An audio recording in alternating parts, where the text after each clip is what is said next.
दोस्तों जितना शोर समुद्र की इन लहरों में है, उससे कई ज्यादा शोर समुद्र के पास खड़े टाइटैनिक के फैंस की दिलों की धड़कन में है। ये समुद्र बाहर से जितना सीधा और नीला दिखाई देता है, लेकिन अंदर से उससे कई ज्यादा गहरा और काला दिखाई देता है। और हमारे पूजनीय वैज्ञानिक हमारी पृथ्वी से 7.5 अरब किलोमीटर दूर पर तैर रहे प्लूटो पर पानी मौजूद है, ये पता लगाने में सक्षम है। लेकिन वही वैज्ञानिक अभी तक हमारे पृथ्वी पर मौजूद समुद्र का मात्र 20% हिस्सा ही खोज पाए हैं, जबकि इस नीले दानव ने हमारी पृथ्वी का 70% हिस्सा निगल रखा है। लेकिन मैं आपसे ये क्यों कह रहा हूँ, क्योंकि मैं भी टाइटैनिक की क्रेजी फैंस में से एक हूँ। और इन सभी क्रेजी फैंस के कहने पर मैं लेके आया हूँ वीडियो ऑन टाइटैनिक। और पिछली वीडियो में जो आपने प्यार दिया उसको तो क्या ही कहना। वेल फ्रेंड्स, आज हम बात करेंगे टाइटैनिक से जुड़े उन फैक्ट्स के बारे में जिनसे आप अभी भी अनजान हो।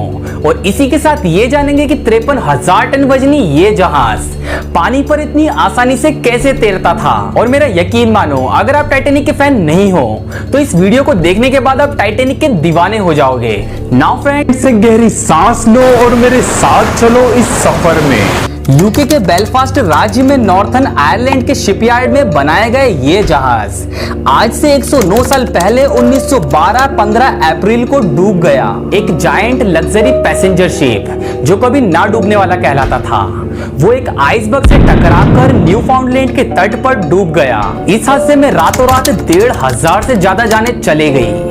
और ये उस जमाने की बात है जिस जमाने में इंसान 1,500 रुपए भी खर्च करने में सोचता था। रिसर्चों का कहना यह है कि आने वाले 50 से 70 सालों के बीच ये जहाज का पूरा मलबा पानी में घुल चुका होगा। दोस्तों, आज से 1 सदी पहले डूबने वाला ये जहाज इतिहास की सबसे आकर्षक कहानियों में से एक है। टाइटैनिक को 1909 31 मार्च में बनाना शुरू किया गया और यहाँ से 26 महीने बाद 31 मई 1911 में ये जहाज बनकर तैयार हो गया। और बनने के बाद इस जहाज को रॉयल मेल शिप यानी आरएमएस टाइटैनिक का नाम दिया गया। 1911 में बनाया गया ये जहाज 55 करोड़ रुपए की लागत में बनकर तैयार हुआ। और आपको जानकर के ये हैरानी होगी कि टाइटैनिक मूवी के प्रोड्यूसर जेम्स कैमरून ने इस मूवी को बनाने के लिए 1450 करोड़ रुपए का खर्चा किया। समझ रहे हो, इस असली जहाज की कीमत है 55 करोड़ रुपए। इस जहाज पर बनाई गई मूवी का बजट है 1450 करोड़ रुपए। वो बात अलग है कि लोगों के दिल को छू जाने वाली इस मूवी ने वर्ल्ड वाइड 13,000 करोड़ रुपए का कलेक्शन किया। इस विशाल जहाज को बनाने के लिए करीब 3,000 शिप बिल्डर बुलाए गए।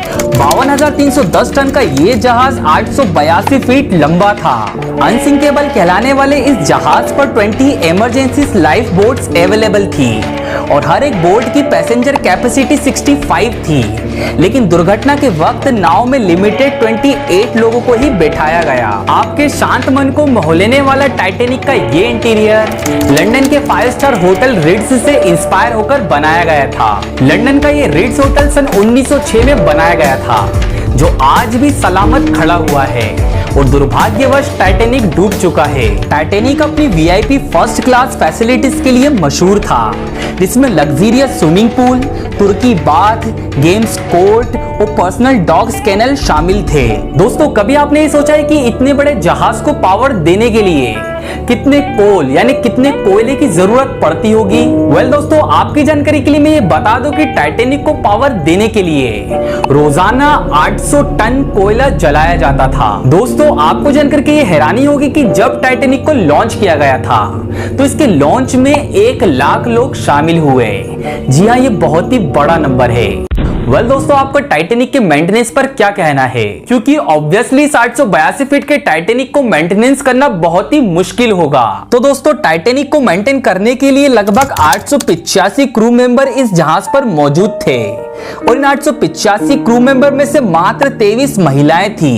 इस जहाज पर मौजूद म्यूजिशियन से ये रिक्वेस्ट की गई थी कि वो फर्स्ट क्लास पैसेंजर के लिए एक बुक में सॉन्ग्स की लिस्ट बनाएं और इस बुक में कुल 352 सॉन्ग पेस्ट किए गए थे और वीआईपी पैसेंजर इन सॉन्ग्स में से कोई भी सॉन्ग डिमांड कर सकते थे। दोस्तों, आपको शायद ही पता होगा कि टाइटैनिक का खुद का न्यूज़पेपर था और जब टाइटैनिक सफर शुरू करता था तो सफर शुरू करने से पहले 15,000 बोतल बियर की और 1,000 बोतल वाइन की जहाज में स्टोर की जाती थी और इसी के साथ अय्याशी के लिए 850 बोतल लिक्विड की यानी स्ट्रॉन्ग अल्कोहलिक ड्रिंक्स स्टोर की जाती थी। वेल दोस्तों, अर्ज क्या है? सितम। सितम ये है कि सितमगार हो तुम। सितम ये है कि सितमगार हो तुम। एक शायर का चुनिंदा आसार हो तुम। तुम्हें जलाकर खाक कर तो दूंगा, तुम्हें जलाकर खाक कर तो दूंगा, लेकिन मेरी पसंदीदा आखिरी सिगार हो तुम। दोस्तों, 20वीं सदी की नशों की बात हो और सिगार की बात ना हो तो ये तो नाइंसाफी है। टाइटैनिक के चलने से पहले टाइटैनिक के अंदर 8,000 सिगार रखे जाते थे और दोस्तों, टाइटैनिक के डूबने के बाद सन 1985 में जब इस जहाज की खोज की गई तो इस जहाज के अंदर से वास्तव में कई शैंपेन बरामद किए गए। जिस सफर में ये जहाज डूबा था उस सफर के फर्स्ट क्लास पैसेंजर में से एक जॉन जैकब एस्टर थे, जो टाइटैनिक जहाज पर सबसे रईस व्यक्ति थे और उस जमाने में ये व्यक्ति 650 करोड़ रुपए के मालिक थे। और अगर हम इन पैसों को आज के जमाने से इन्फ्लेशन करें तो ये अमाउंट होगा 14,500 करोड़ रुपए। दोस्तों, टाइटैनिक की रियल स्टोरी इतनी हार्ट टचिंग थी कि जेम्स कैमरून इस स्टोरी पर 6 घंटे की मूवी बना सकते थे। दोस्तों, अब मैं आपको टाइटैनिक के रियल कैरेक्टर से मिलवाता हूँ। ये है मार्गरेट ब्राउन, जिन्होंने लाइफ बोट्स के चालकों से यह आग्रह किया था कि वे लाइफ बोट्स को वापस टाइटैनिक तक लेके जाएं और लोगों की जान बचाएं, और ये महिला लाइफ बोट्स की मदद से ही जीवित बची। दोस्तों, आपने इन्हें मूवी में देखा है। ये है कैप्टन एडविन स्मिथ, इन्होंने टाइटैनिक की कैप्टनसी की थी। ये इनकी रियल इमेज है और दुर्भाग्यवश जहाज डूबने के कारण इनकी मौत हो गई थी। दोस्तों, ये है जे ब्रूस इस्माय, ये व्हाइट बोर्ड लाइन के चेयरमैन थे और ये टाइटैनिक के डूबने से बचे और यूएस चले गए। बचने के बाद इनसे बहुत सारे बयान लिए गए और आलोचना भी की गई कि इन्होंने खुद को क्यों बचाया, जबकि जहाज पर महिलाएं और बच्चे भी मौजूद थे। दोस्तों, ये वही व्यक्ति है जो टाइटैनिक पे सबसे रईस व्यक्ति था और इनका रियल नाम था जॉन जैकब एस्टर और ये भी टाइटैनिक के साथ डूब गए। ये इनकी रियल इमेज है। दोस्तों, ये है कॉस्मो डफ गॉर्डन और ये ओलंपिक में सिल्वर मेडलिस्ट विनर थे और ये भी डूबने से बच गए ब्रूस इस्माय की तरह। और इन्होंने ही व्हाइट स्टार क्रू से इस बात पर आलोचना की थी कि पहले सिर्फ महिलाओं को और बच्चों को ही क्यों बचाया जा रहा है, हम भी इंसान है। ये है लूसी लेडी डफ गॉर्डन और अभी हमने जिसकी बात की ये उनकी वाइफ है और ये एक फैशन डिजाइनर थी। ये है बेंजामिन गुगेन, ये एक अमीर अमेरिकी बिजनेसमैन थे और ये भी टाइटैनिक सहित समुद्र में डूब गए। दोस्तों, ये है रियल थॉमस एंड्रयूज, ये शिप बिल्डर थे, इनकी भी मौत हो गई। ये है विलियम मर्डॉक, ये है फ्रेडरिक फ्लीट, ये है चार्ल्स लाइटोलर। दोस्तों, ऐसे और भी रियल कैरेक्टर्स है, लेकिन आप किसका इंतजार कर रहे हो? आई नो आप वेट कर रहे हो where is real character of Rose and real character of Jack. लेकिन दोस्तों, आपकी जानकारी के लिए मैं ये बता दूं कि टाइटैनिक मूवी के ये कैरेक्टर एग्जिस्ट ही नहीं करते। ये बस जेम्स कैमरून की एक कल्पना थी जिसने इस मूवी में एक इमोशनल कनेक्शन बिल्ड किया। जहाज डूबने के बीच एक पैसेंजर चार्ल्स जॉफिन ने ये दावा किया कि बचाए जाने से पहले उन्होंने 2 घंटे पानी में बिताए, जबकि उस पानी का टेम्परेचर 2 डिग्री सेल्सियस था। यहाँ की ठंड का अंदाजा आप इस बात से लगा सकते हो कि आपके रेफ्रिजरेटर का नॉर्मल टेम्परेचर 4 डिग्री सेल्सियस होता है। वेल दोस्तों, ये व्यक्ति इतने ठंडे पानी में 2 घंटे जीवित कैसे रहा? तो जफिन ने यह दावा किया कि जहाज डूबने से पहले उसने अधिक मात्रा में वाइन पी रखी थी और वाइन की गर्मी से ही वो 2 घंटे ठंडे पानी में जीवित रहा। 1912 में 10 अप्रैल को टाइटैनिक ने एक भयानक सफर को शुरू किया। ये सफर इंग्लैंड के साउथहैम्पटन से न्यूयॉर्क के लिए शुरू हुआ था और उस समय टाइटैनिक ने इन सभी यात्रियों के इमेजिनेशन पर कब्जा कर रखा था। लोगों को अपने माँ बाप से ज्यादा इस बात पर भरोसा था कि ये जहाज कभी डूब ही नहीं सकता, क्योंकि उस जमाने में ये जहाज सबसे आधुनिक और सबसे बड़ा जहाज था। 52,310 टन वजनी और 882 फीट लंबा ये जहाज अपने साथ 2224 यात्रियों को इस सफर पर लेकर निकला, लेकिन ये जहाज कभी भी इन यात्रियों को अपने घर नहीं पहुंचा सका, क्योंकि 14 अप्रैल की रात को 11:40 पर यह जहाज न्यूफाउंडलैंड के तट पर एक आइसबर्ग से टकरा गया और डूबने लगा। उस समय के कुछ घंटों बाद ही लोगों ने दुनिया को हिलाकर रख देने वाली सबसे बड़ी तबाही देखी और 15 तारीख की रात 2:20 पर दुनिया का सबसे बड़ा जहाज, जिसे दुनिया ने नॉर्थ अटलांटिक में गायब होते देखा। टाइटैनिक का डूबना, ठंड का मौसम और इंसान को जमा देने वाला पानी 1517 लोगों को मारने के लिए काफी था और टाइटैनिक पे आखिरी सफर करने वाले 706 लोग इस दुनिया को रोंगटे खड़े कर देने वाली कहानी सुनाने के लिए बच गए। इन 2224 यात्रियों में से 13 कपल ऐसे थे जो हनीमून पे आए थे, मगर ये सफर उन कपल्स के लिए आखिरी सफर था। खबरों की माने तो टाइटैनिक से टकराने वाला ये आइसबर्ग 50 से 100 फीट ऊंचा और 100 से 200 फीट लंबा बताया गया। जहां टाइटैनिक के डूबने पर 1500 से ज्यादा लोग मारे गए, लेकिन डूबने के बाद हुई खोज में मात्र 340 लोगों की लाशें ही बरामद की गई, जो कि पानी के ऊपर तैर रही थी। बाकी 1160 लाशें कभी नहीं मिली। टाइटैनिक मूवी में फिल्माया गया ये आइकॉनिक सीन रियल है, ऐसा हकीकत में हुआ था। मेहमानों को शांत रखने में मदद करने के लिए सभी म्यूजिशियन ने जहाज के डूबते वक्त भी काम किया और अपनी जान गंवा दी। अब जानते हैं टाइटैनिक के डूबने के पीछे के रीजंस और फैक्ट्स। दोस्तों ध्यान से समझना, उस समय नॉर्थ अटलांटिक ओशन में मौसम के कारण टाइटैनिक की क्रॉसिंग एरिया में आइसबर्ग का खतरा अधिक था। रिपोर्ट से ये पता चलता है कि टाइटैनिक के उस एरिया से निकलने वाले कई जहाजों ने टाइटैनिक को एक वार्निंग मैसेज दिया, कम से कम 6 बार चेतावनी संदेश दिया और ये डेंजरस इमरजेंसी चेतावनियां थी। और पब्लिक इंक्वायरी से ये पता चला कि captain of Titanic iceberg warnings को सीरियस नहीं ले रहे थे। टाइटैनिक के इस हादसे से ठीक 1 घंटे पहले टाइटैनिक रेडियो ऑपरेटर ने टाइटैनिक के पास वाले कैलिफोर्निया जहाज से मिल रहे आइसबर्ग वार्निंग को डिसमिस किया, एक तरह से इग्नोर किया, क्योंकि इस रेडियो ऑपरेटर को ये लगा कि ये गैर जरूरी संदेश है और इस रेडियो ऑपरेटर ने ये संदेश कैप्टन को दिया ही नहीं। टाइटैनिक के क्रू मेंबर के बीच इस बात की आलोचना भी हुई कि टाइटैनिक बर्फ की प्रेजेंस में बहुत ज्यादा तेज चल रहा है।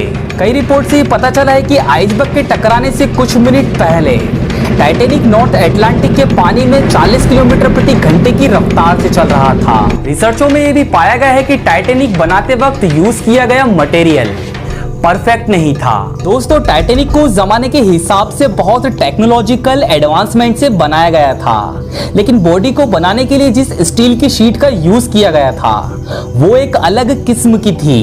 कहने का मतलब ये है कि ये शीट ठंड में कड़क हो जाती है और आसानी से टूट जाती है। टाइटैनिक के गलत मोड़ ने हालत को और बदतर बना दिया, क्योंकि पायलट ने टाइटैनिक को बचाने के लिए गलत क्रॉसिंग की। दोस्तों इसे लुकआउट कहते हैं। तो दोस्तों मैं ये जानकर दंग रह गया कि टाइटैनिक के लुकआउट में कोई भी दूरबीन नहीं थी और टाइटैनिक के साथ ये सोचना भी असंभव था, लेकिन ये सच था। साउथहैम्पटन से यात्रा शुरू करने से पहले एक मिक्सअप में दूरबीन के स्टोर की चाबी सेकंड ऑफिसर डेविड ब्लेयर के पास रह गई, जो उस जहाज में थे ही नहीं। तो दोस्तों बस यही रीजन थे टाइटैनिक के डूबने के पीछे। वेल दोस्तों अब आपको चौंकना पड़ेगा, क्योंकि ये महिला पहले टाइटैनिक के डूबने से बच गई, फिर सेकेंड टाइम जब ये जहाज पे गई तो वो जहाज भी डूब गया। लेकिन हैरानी वाली बात पता है क्या है कि ये महिला वहां भी डूबने से बच गई। टाइटैनिक के इस हादसे में ये महिला सबसे यंगेस्ट सर्वाइवर बनी।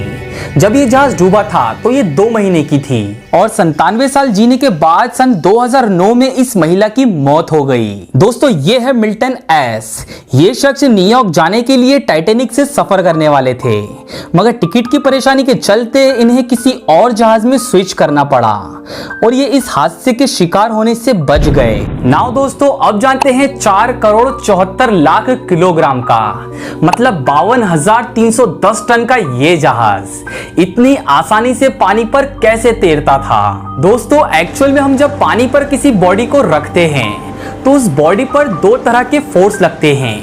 एक फोर्स नीचे की तरफ लगता है और उस फोर्स को कहते हैं ग्रेविटेशनल फोर्स। और ये फोर्स डिपेंड करता है उस बॉडी के वेट के ऊपर। जिस हिसाब से बॉडी का वेट होता है उस हिसाब से ग्रेविटेशनल फोर्स लगता है। ये है पहला फोर्स। और सेकेंड फोर्स के रूप में लिक्विड इस बॉडी पर ऊपर की तरफ फोर्स लगाता है। कहाँ? ऊपर की तरफ फोर्स लगाता है और इस फोर्स को बॉयंट फोर्स कहते हैं। तो दोस्तों यहाँ पर बॉडी अपना जहाज है और लिक्विड अपना पानी है। अब ये चीज बारीकी से समझना। जब ग्रेविटेशनल फोर्स बॉयंट फोर्स से ज्यादा होगा तो कोई भी बॉडी डूब जाएगी, और अगर ये बॉयंट फोर्स ग्रेविटेशनल फोर्स से ज्यादा रहेगा तो कोई भी बॉडी तैरने लगेगी। मतलब ये है कि जब भी कोई बॉडी को पानी में डाला जाएगा तो ये बॉडी पानी को डिस्प्लेस्ड करेगी, और जितना इस बॉडी ने पानी डिस्प्लेस्ड किया है उस पानी के वेट के बराबर ये बॉयंट फोर्स उस बॉडी पे लगेगा और बॉडी को वो पानी में ऊपर ले जाएगा। अगर मैं आपको इसका एक एग्जांपल दूं, तो अगर हम किसी कील को पानी में डालते हैं तो वो कील बहुत ही कम पानी डिस्प्लेस्ड करेगी, और उस कील पे बहुत ही ज्यादा ग्रेविटेशनल फोर्स लगेगा और इसीलिए वो कील पानी के अंदर डूब जाएगी। और अगर हम किसी जहाज को पानी में डालेंगे तो ये जहाज बहुत ही ज्यादा पानी डिस्प्लेस्ड करेगा और इस जहाज पर बहुत ही ज्यादा बॉयंट फोर्स लगेगा, और ये फोर्स उस जहाज को पानी के ऊपर तैरने के लिए मजबूर करेगा। तो दोस्तों बस यही साइंस था टाइटैनिक और बाकी सभी मेटल्स के जहाज के तैरने के पीछे का। तो दोस्तों आज की वीडियो बस इतना ही। इस वीडियो को अभी लाइक कर दो, और इस वीडियो पे हम एम रखते हैं मात्र 50 लाइक का, जल्दी से करवा दो। और हाँ, सब्सक्राइब करना कंपलसरी है और नोटिफिकेशन बेल दबा देना क्या जा रहा है, ठीक है। और हाँ, टाइटैनिक के सभी फैंस को ये वीडियो जरूर शेयर करना।